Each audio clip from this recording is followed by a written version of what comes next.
Before you become a surrogate, you first need to make sure that you meet the surrogate health requirements. The reason there are surrogate health requirements are first and foremost to make sure that you are safe and the baby that you are carrying is going to be safe. It's important to make sure that you're mentally, physically, and emotionally ready to carry this baby. The health requirements for becoming a surrogate mother can vary from clinic to clinic, but for the most part, they're all going to have age requirements, a healthy height and weight, no complications during your past pregnancies, and most importantly, no more than 5 vaginal births and no more than 3 C-sections. There's a lot you go through just to make sure you're prepared. After they receive your medical records, you need to have a recent annual exam with your OBGYN. They test you for any kind of diseases. You get your blood drawn, which I had to wait for a while since I had tattoos. So if that is something that you want to do, give it a year because you have to wait. If you have any health conditions that you are concerned about when becoming a surrogate, American Surrogacy really encourages that you talk to your OBGYN. We will give you a form that you take to your doctor and would go over the risks, and ultimately he or she would then need to recommend you as a surrogate mother.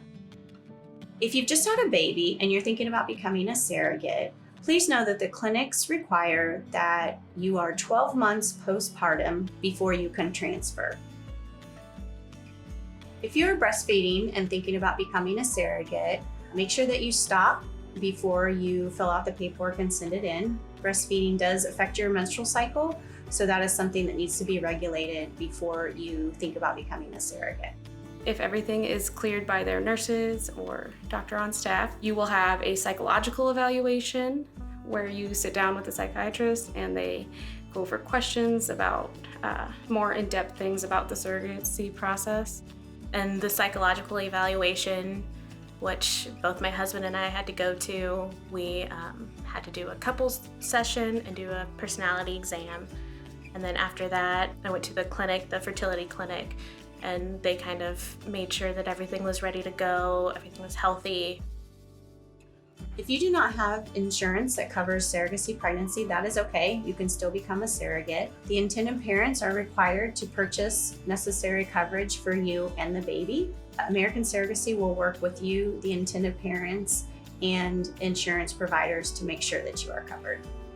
If you think that you meet the surrogate health requirements or if you have any questions, please contact American Surrogacy.